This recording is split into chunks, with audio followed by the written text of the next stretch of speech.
Welcome to Lenworth the Lonestar's Country Radio Review. One of my favorite artists in country and Americana music is Yola. The British powerhouse vocalist mixes the best of 70s Americana with a touch of soul and disco, lightly injected into the production to make a timeless escape into Yola's emotional landscape.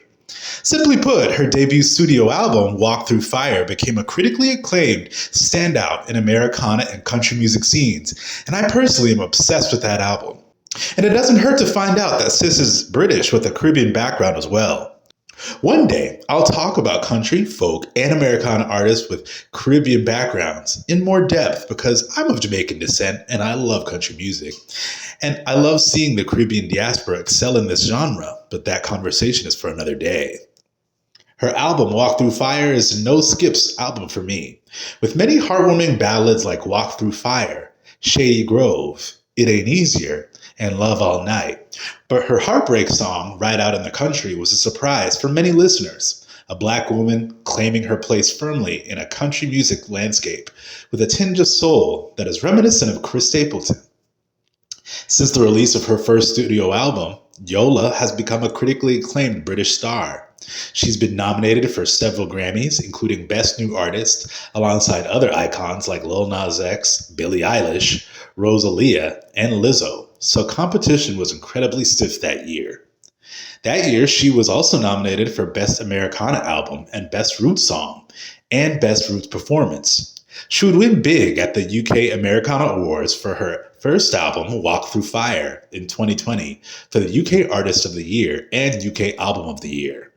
For her second album, she would win the exact same awards at the UK Awards in 2020 for her second, equally iconic album, Stand For Myself.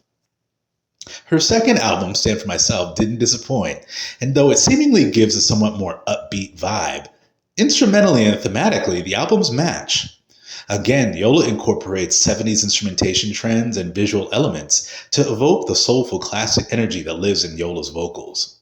Barely Alive, the album's introductory song, has a similar vibe to many of the tracks from her previous album, making a peaceful transition from one album to the next. The dreamy soul ballad gently takes us through Yola's process of dealing with or not dealing with adversity and emotional isolation. In the beautiful chorus, Yola asks the listener to address our innermost emotions. When will we start living?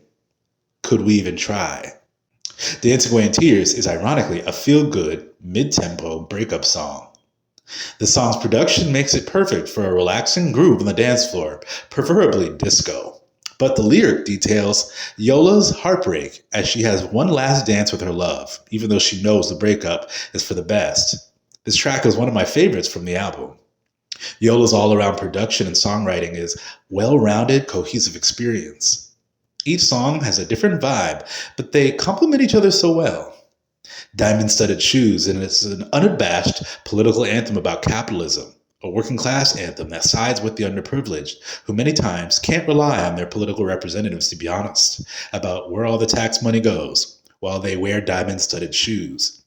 I'm excited to see what Yola cooks up for her next album. And since critics agree, Yola has an undeniable voice and talent.